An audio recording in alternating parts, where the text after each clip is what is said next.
بسم اللہ الرحمن الرحیم الحمد للہ والصلاة علی اہلہا اما بعد۔ گزشتہ کل آپ کو بتلایا تھا کہ ہم میں اور اہل حدیث میں فرق یہ ہے کہ حضور کا وہ عمل جو حضور نے کسی ضرورت اور مصلحت کی وجہ سے کیا ہو اس کو وہ سنت بنا لیتے ہیں۔ جیسے مثال دی تھی زور سے آمین کہنا، تو وہ زور سے آمین کہنے کو سنت سمجھتے ہیں، جبکہ ہم کہتے ہیں کہ زور سے آمین کہنا یہ سنت نہیں ہے۔ اس لیے درمیان میں ایک بات کہہ دوں کہ یہ اہل حدیث بھائی لوگوں سے، عوام سے یہ کہتے ہیں کہ دیکھو امام ابو حنیفہ اور امام مالک جیسے بڑے بڑے لوگ حضور کے عمل پر نہیں چلتے ہیں، حضور کے عمل کو اپناتے نہیں ہیں۔ دیکھو حضور کی اتنی بڑی سنت ہے آمین زور سے کہنا، پھر بھی اس کو چھوڑ دیتے ہیں۔ تو ہم ان اہل حدیث بھائیوں سے اور ان لوگوں سے جو ان کے بہکاوے میں آ جاتے ہیں ان سے کہیں گے حضور کی دو عمل ہے، ایک عمل زور سے آمین کہنا اور ایک آہستہ سے آمین کہنا۔ تو ان دونوں بڑے ائمہ نے آہستہ سے آمین کہنے کو سنت سمجھا اور زور سے آمین کہنے کو حضور کا وہ عمل سمجھا جو ضرورت کی وجہ سے کیا ہو۔ بہرحال اب آج کے سبق میں جو بریلوی بھائی ہیں ان میں اور ہم میں کیا اختلاف ہے اور ان کی گمراہی کی وجہ کیا ہے، وہ کیسے گمراہ ہوئے ہیں اس کو سمجھنا ہے۔ دیکھیے سب سے پہلے یہ سمجھیے کہ وہ چیزیں جس کا تعلق عبادات سے ہے، دوبارہ کہتا ہوں یاد رکھنا، وہ چیزیں جس کا تعلق عبادات سے ہیں، اگر وہ چیزیں حضور نے اور صحابہ کرام کی مقدس جماعت نے نہیں کی وہ عبادت، تو ہمارا اور صحابہ کرام کا نظریہ یہ ہے کہ اب اس کا اضافہ قیامت تک نہیں ہو سکتا، قیامت تک کوئی اس کا اضافہ کر سکتا نہیں، چاہے وہ چیز اچھی ہی کیوں نہ ہو۔ جیسے مثال سے سمجھیے، یہ بریلوی بھائی دعائیں ثانی کا اضافہ کرتے ہیں۔ دعائیں ثانی یعنی سنتیں پڑھ لیتے ہیں، اس کے بعد بٹھاتے ہیں اور پھر دعا ہوتی ہے۔ اسی طرح جنازے کی نماز پڑھاتے ہیں، نماز پڑھانے کے بعد فوراً دعائیں کرتے ہیں۔ اب یہ دونوں چیزیں حضور کے اور صحابہ کرام کے مقدس دور میں مقدس جماعت نے یہ کام نہیں کیا، تو اب یہ کام بدعت ہوگا، اس کام کو نہیں کر سکتے ہیں۔ لیکن سمجھیے ان کی گمراہی کی وجہ کیا ہے، جب ان سے یہ بات کہتے ہیں تو وہ کہتے ہیں اچھا ہی کام ہے نا، اس میں کون سا برا کام ہے۔ تو ان کو ہم سمجھائیں گے دو مثالوں کے ذریعے سے۔ ایک مثال تو یہ دیں گے کہ حضرت امیر معاویہ رضی اللہ تعالیٰ عنہ کعبے کا طواف کر رہے ہیں، حضرت عبداللہ ابن عباس رضی اللہ تعالیٰ عنہما ساتھ میں ہیں۔ کیا ہوا؟ چاروں کونوں کا استلام کر رہے ہیں حضرت امیر معاویہ، حالانکہ استلام تو صرف دو کونوں کا ہے۔ تو حضرت عبداللہ ابن عباس رضی اللہ عنہما نے کہا کہ یہ کیا کر رہے ہیں آپ؟ تو حضرت امیر معاویہ نے کہا ارے بھائی اچھا ہی کام کر رہا ہو۔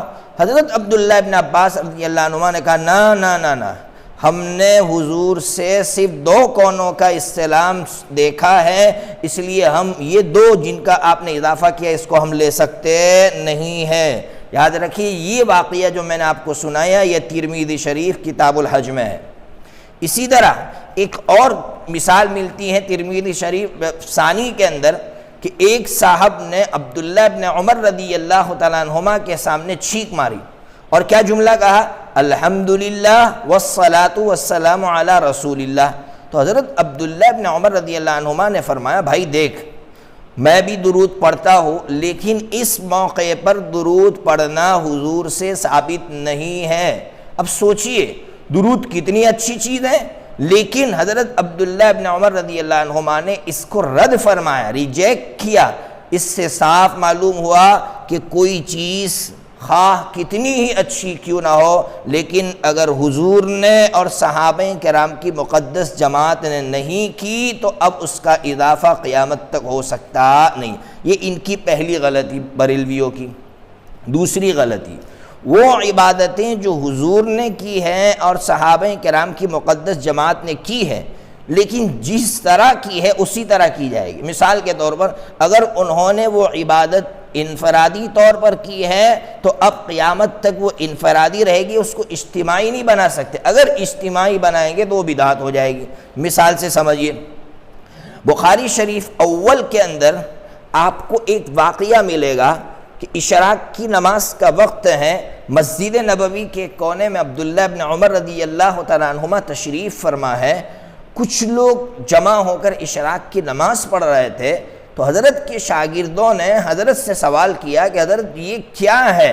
تو حضرت عبداللہ ابن عمر رضی اللہ عنہما نے فرمایا بدعتن، یہ بدعت ہے۔ آپ سوچئے اشراق کی نماز کی کتنی بڑی بڑی فضیلتیں ہیں، لیکن چونکہ اشراق کی نماز حضور نے اور صحابہ کرام کی مقدس جماعت نے انفرادی پڑھی، تو اب وہ انفرادی رہے گی قیامت تک، اس کو اجتماعی بنانا یہ بدعت ہوگا۔ یہ بریلویوں کی دوسری بنیادی خرابی کہ وہ جو عبادت جیسی ویسی نہیں کرتے، اس میں اضافہ کرتے ہیں، جیسے وہ جمع ہو کر قرآن خوانی کرواتے ہیں، اسی طرح فرض نماز کے بعد جو ہے اجتماعی دعا کی پابندیاں کرتے ہیں، یعنی ہمیشہ اجتماعی دعائیں کرتے رہتے ہیں، تو یہ سب بدعت ہے، یہ اضافہ ہوگا۔